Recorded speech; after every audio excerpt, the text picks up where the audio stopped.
चरम तीर्थंकर श्रमण भगवान महावीर स्वामी जी के चरणों में कोटिशा वंदन। एक भव अवतारी चर्चा चक्रवर्ती भीष्म प्रतिज्ञाधारी अखंड बाल ब्रह्मचारी आचार्य सम्राट पूज्य श्री जयमल जी महाराज साहब के चरणों में कोटिशा वंदन। व्याख्यान वाचस्पति वचन सिद्ध साधक उग्र विहारी आशु कवि 12वें पट्टेदार आचार्य प्रभु श्री पार्श्वचंद्र जी महाराज साहब SS जैन समनी मार्ग के प्रारंभकर्ता अनुपेहा ध्यान प्रणेता प्रवचन प्रभावक मेरे जीवन उद्धारक पूज्य गुरुदेव डॉक्टर श्री पदम चंद्र जी महाराज साहब को वंदन करते हुए सभी गुरु भगवंतों को वंदन करती हूँ। शमनी जी को विदिक्त वंदना। नयन है पीड़ा है भाव है उनमें, नयन है पीड़ा है भाव है उनमें, सहते हैं मौन बोल नहीं पाते, सहते हैं मौन बोल नहीं पाते, अहिंसा कहे सब जीव सम है, अहिंसा कहे सब जीव सम है, क्यों हम उनके प्राण हर जाते, क्यों हम उनके प्राण हर जाते। गुरुदेव की आज्ञा से आत्मबंधु प्रसंग चल रहा है अरिष्ट नेमिनाथ भगवान का। बड़ी साधु वंदना के 23वें कड़ी के अंदर आचार्य सम्राट पूज्य श्री जयमल जी महाराज साहब के द्वारा रचित बलि समुद्र पाल मुनि राजमती रहनेम केशी ने गौतम पाम्या शिवपुर खेम। उत्तराधन सूत्र के 22वें अध्ययन के अंदर वर्णन मिलता है अरिष्टनेमी भगवान राजीमती और रत्नेमी का। कल प्रसंग चल रहा था नेम कुमार को शादी के लिए वहाँ प्रयास चल रही है कि उनको शादी करवानी है। माता पिता के बहुत समझाने के बाद उसको स्वीकार कर लेते हैं और कृष्ण वासुदेव मथुरा नरेश उग्रसेन के पास अपनी पुत्री के लिए पूछते हैं। उग्रसेन ने कहा कि मैं मेरी कन्या को देने के लिए तैयार हूँ, लेकिन एक मेरी अभिलाषा है कि आप बारात को यहाँ पर लेके आओगे, नेम कुमार को तैयार करके बारात को यहाँ पर लेके आओगे, तभी मैं अपनी कन्या को मैं दे सकता हूँ। श्री कृष्ण वासुदेव ने सोचा कुछ फर्क पड़ने वाला नहीं, बारात यहाँ आए या वधू वहाँ पर आए, लेकिन घर के अंदर बहू आनी चाहिए। वहाँ सुशील थी, सुंदर थी, इसलिए उनकी बात को वो स्वीकार कर लेते हैं। जैसे ही पता चली कि उग्रसेन अपने बेटी को देने के लिए तैयार है, तो माता पिता सब हर्षित हो जाते हैं। हर एक माता पिता के अंदर भावना रहती है कि पुत्र वधू घर पे आए। सबकी क्रिया तो एक होती है, लेकिन उद्देश्य अलग अलग होता है। जिस तरह से डॉक्टर पेट पर चीरा लगाता है और एक खूनी भी मारने के लिए पेट पर चीरा लगाता है, तो खूनी का उद्देश्य होता है कि प्राण हरण करना, लेकिन डॉक्टर का उद्देश्य होता है कि प्राणों की रक्षा करना। बंधुओं, आतंकी बम से आग लगाता है लोगों को मारने के लिए, और रसोइया चूल्हे में आग लगाता है भोजन पकाने के लिए। सैनिक गोली चलाता है रक्षा करने के लिए, आतंकी गोली चलाता है आतंक फैलाने के लिए। चोर चोरी के बाद दरवाज़ा बंद करता है खुद को बचाने के लिए। माता पिता बच्चे को सुरक्षा के लिए दरवाज़ा बंद करते हैं, उसको सुरक्षा के लिए। ठग झूठ बोलता है किसी को धोखा देने के लिए, लेकिन डॉक्टर मरीज को झूठ बोलता है उसके मन स्थिति को बदलने के लिए कि सब ठीक हो जाएगा।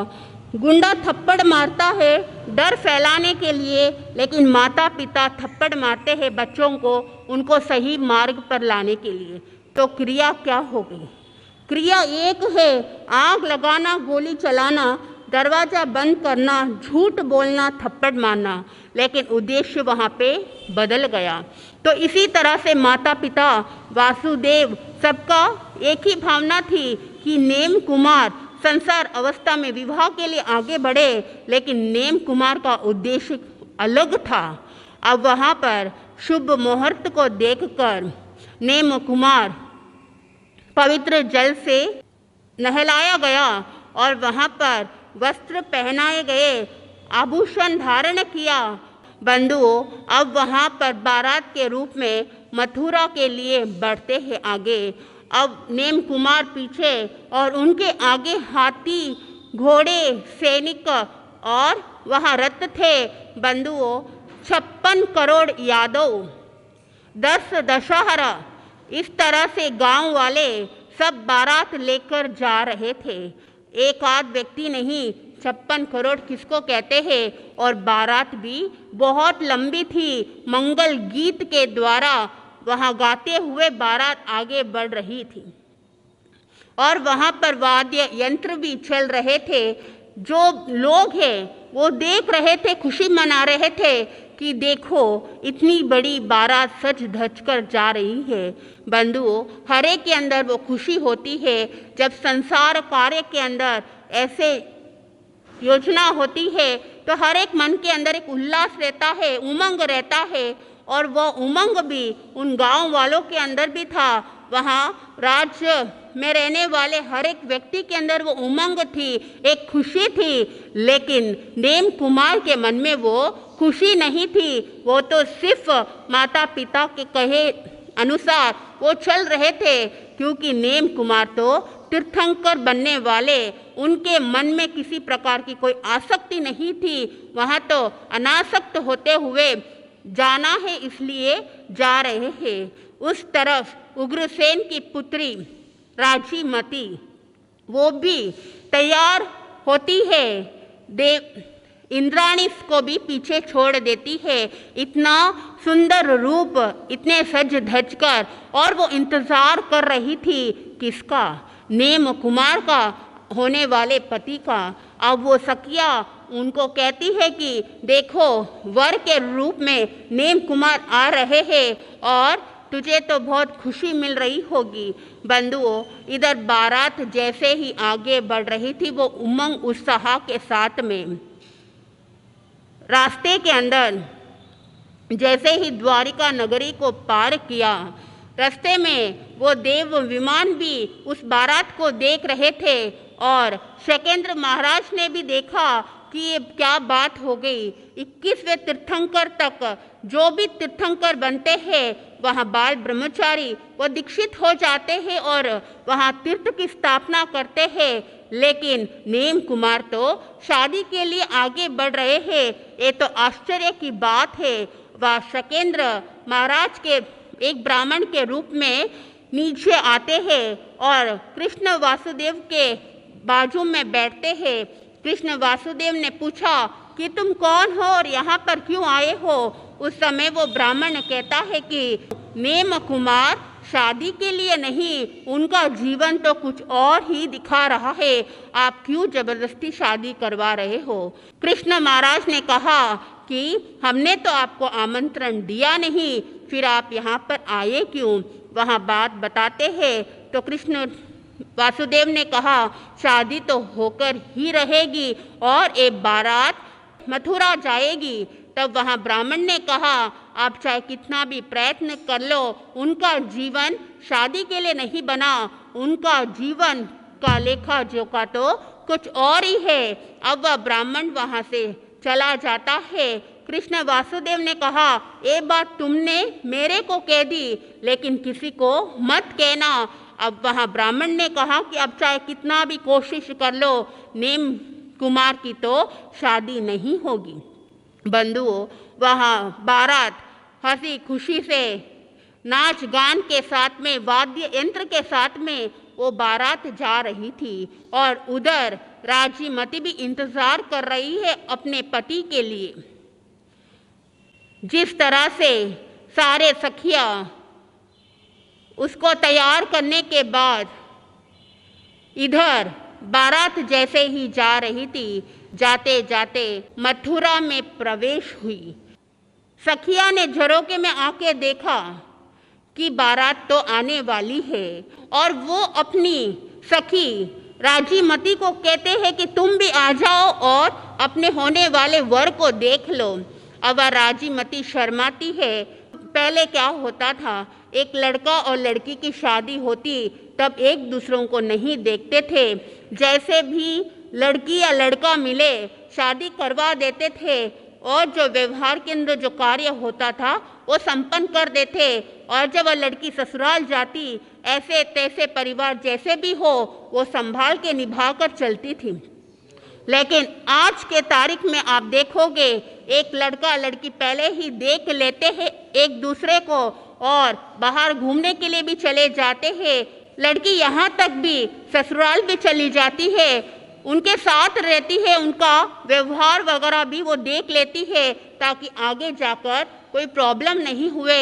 लेकिन उस जमाने के अंदर वो बात नहीं थी। तो वहाँ सखिया कहती है कि बारात आ रही है, अभी देखना है तो देख लेना, बाद में तो घूंघट में रहना होगा तो तुम देख नहीं पाएगी। तो राजी मती वहाँ शर्म, भीतर शर्म थी तो वो नहीं देखती है। इधर बारात जैसे ही तोरण द्वार में प्रवेश होती है, उग्रसेन ने बहुत अच्छी तरीके से पूरे नगर को सजा दिया था, क्योंकि बारात लेकर आ रहे हैं। बारातियों को किसी प्रकार की कोई कमी नहीं होनी चाहिए, दिखने में सब कुछ ठीक लगे, व्यवस्था उसके अनुसार बनाया। और साथ में उग्रसेन ने यह भी सोचा कि कुछ लोग ऐसे भी होंगे जो मांसाहार के भक्षण होंगे, उसके लिए जगह जगह से पशुओं को लाकर बाड़ों के अंदर, पिंजरों के अंदर बंद कर दिया। बंधुओं, जैसे ही नेम कुमार की बारात आगे बढ़ी, वो आवाज, पशुओं की आवाज, रुदन की आवाज नेम कुमार के कानों में पड़ती है। वहाँ जो भी आए थे सबकी नज़र किसके ऊपर थी? दूल्हे के ऊपर थी कि दूल्हा कैसा है, किस तरह से दिखता है। केवल वो दूल्हे को ही देख रहे थे, लेकिन नेम कुमार की नज़र कहाँ पड़ती है? वो रोते हुए पशुओं के ऊपर पड़ती है। वो रो रहे हैं। मन के अंदर सवाल उठे कि यहाँ पर इन बाड़ों के अंदर उन पक्षियों को बंद क्यों किया, किसके लिए किया? बंधुओं, हर एक प्राणी जीना चाहता है, कोई मरना नहीं चाहता। अब वहाँ पर मांसाहार भक्षण के लिए उनको यहाँ पर लाया गया। नेम कुमार को पता नहीं था। नेम कुमार ने सारथी को कहा कि तुम जाओ और पता लगाओ कि इनको यहाँ पर बंद क्यों किया। हर जीव स्वतंत्रता पसंद करता है, चाहे पशु पक्षी हो, चाहे इंसान हो, किसी को भी बंदिश नहीं पसंद। अब वो बाड़ों में जो जीव है वो भी जंगल से लाए। किसी की माता यहाँ है तो बच्चा वहाँ पर है, किसी का बच्चा यहाँ पर है तो उनके माता जंगल में है। तो नेम कुमार को वो रुदन सुनकर बहुत दुख होता है। ये जीव भी इस शरीर में बंधा हुआ है, आत्मा भी इस कर्मों से झकड़ी हुई है, बंधी हुई है। ये भी एक गति से दूसरी गति में जाती है, स्वतंत्र नहीं है। ये स्वतंत्र तब हो सकती जब ये आत्मा सिद्धशिला को प्राप्त कर लेती है। अब ये एक गति से दूसरी गति जाती है, शरीर भी बदलता रहता है।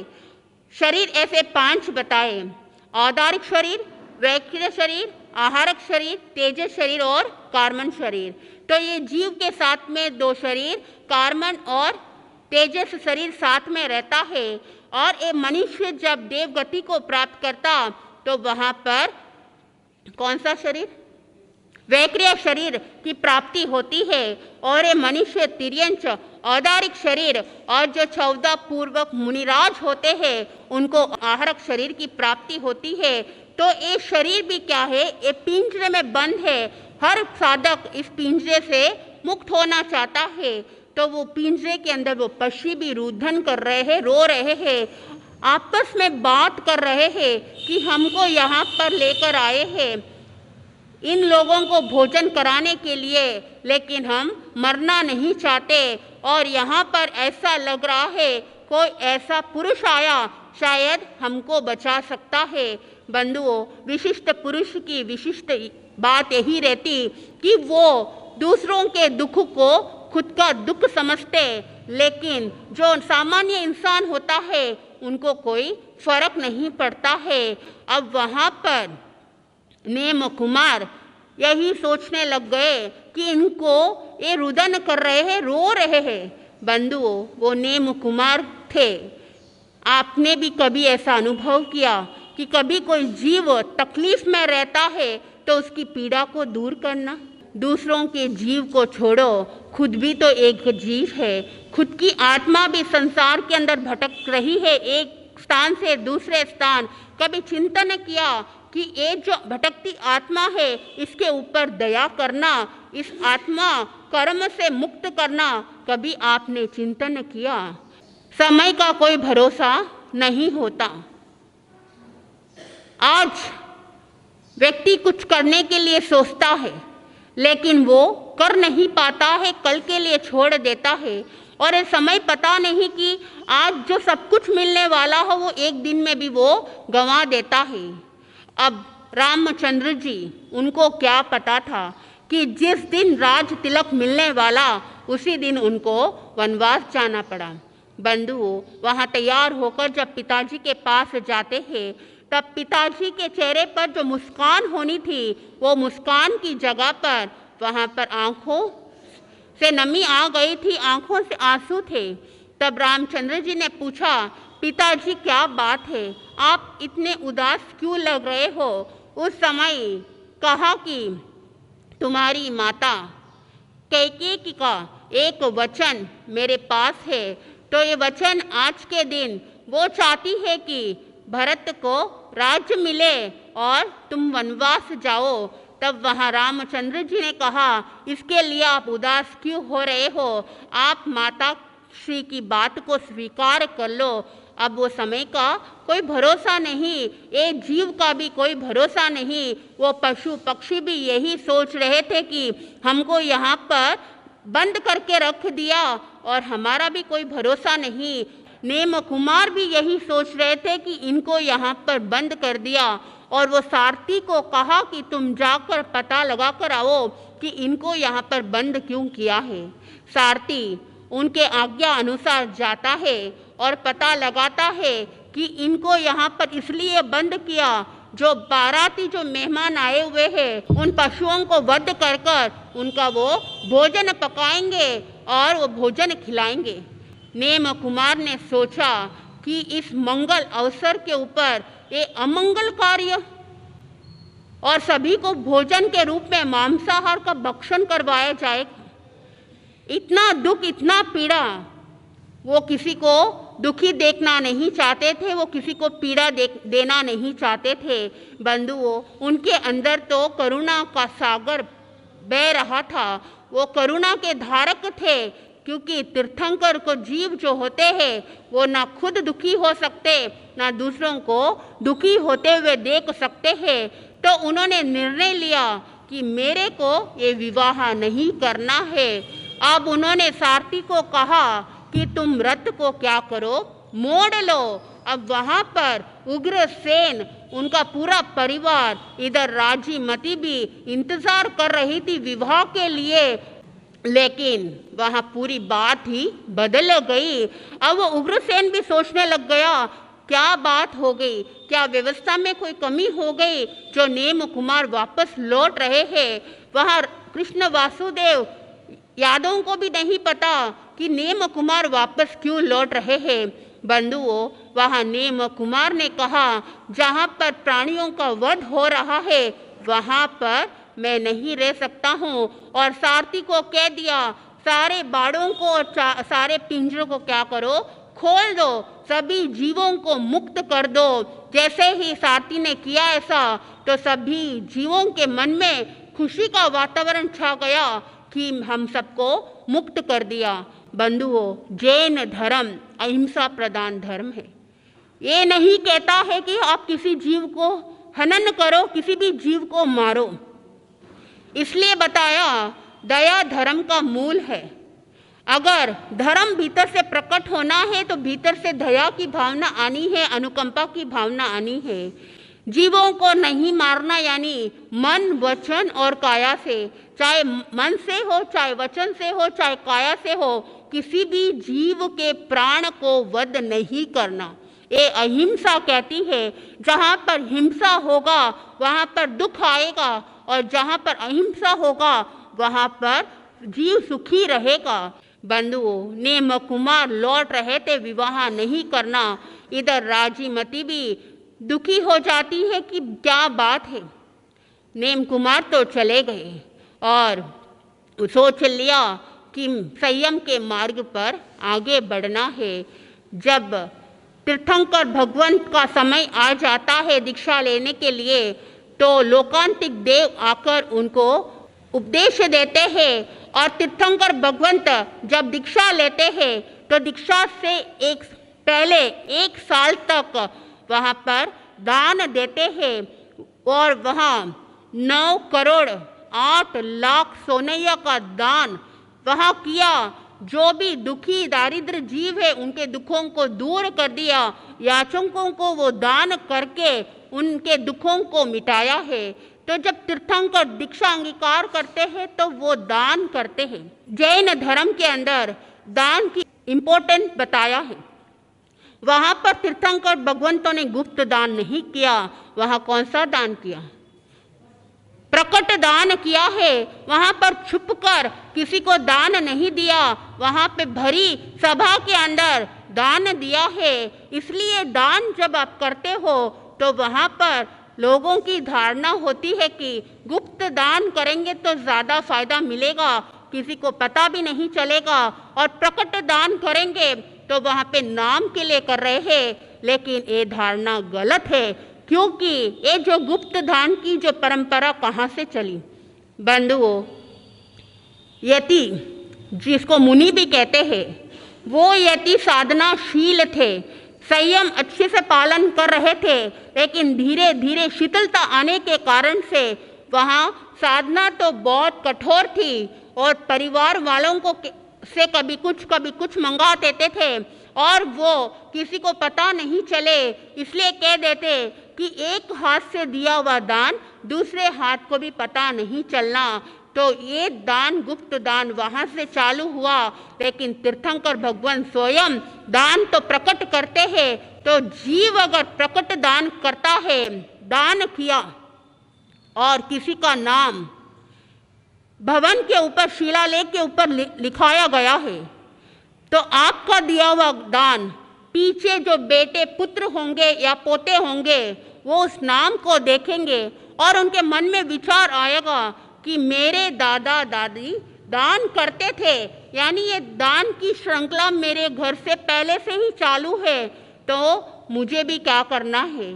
दान देना है। तो उनके अंदर दान देने की भावना बढ़ेगी। और वही अगर गुप्त दान कर देते हो तो किसी को पता भी नहीं चलता कि कौन सा पैसे कहाँ गया। गुप्त में गया है तो वो गुप्त में ही मिट जाएगा। इसलिए कहते हैं कि दान की प्रवृत्ति गुप्त नहीं, वहाँ पर प्रकट में होनी चाहिए। बंधुओं, तीर्थंकर भगवंतों ने भी दान दिया, वो प्रकट में दिया, याचकों के दुखों को दूर किया। नेम कुमार दीक्षित हो जाते हैं 1000 पुरुष के साथ में। इधर राजीमती अपने पति का इंतजार कर रही थी कि मैं उनसे शादी करूंगी। अरिष्टनेमी के भाई रत्नेमी ने राजीमती जी को कहा कि अगर वो चले गए तो क्या हुआ, मैं उनका छोटा भाई, मैं तुमसे शादी कर लेता हूँ। तब वहाँ राजीमती कहती है कि मैंने उनको पति के रूप में स्वीकार किया मन से, उनके अलावा मेरा और कोई भी पति नहीं होगा। बंधुओं, वहाँ रत्नेमी भी दीक्षित हो जाते हैं और राजीमती भी आगे चलकर दीक्षित हो जाते हैं। तब आगे के प्रसंग के अंदर सुनेंगे किस तरह से अरिष्टनेमी भगवान के पास राजीमती साध्वी के रूप में जाते हैं। तो बीच में ऐसा कौन सा प्रसंग आता है जिससे विचलित हुए रत्नेमी को वापस स्थिर करते हैं, किस तरह से उदाहरण देते हुए उनको वापस स्थिर करते हैं। जैसे जैसे आप आगे के प्रसंगों को सुनोगे तो आपको आनंद की प्राप्ति होगी। मैं अपने शब्दों को यहीं पर विराम देती हूँ।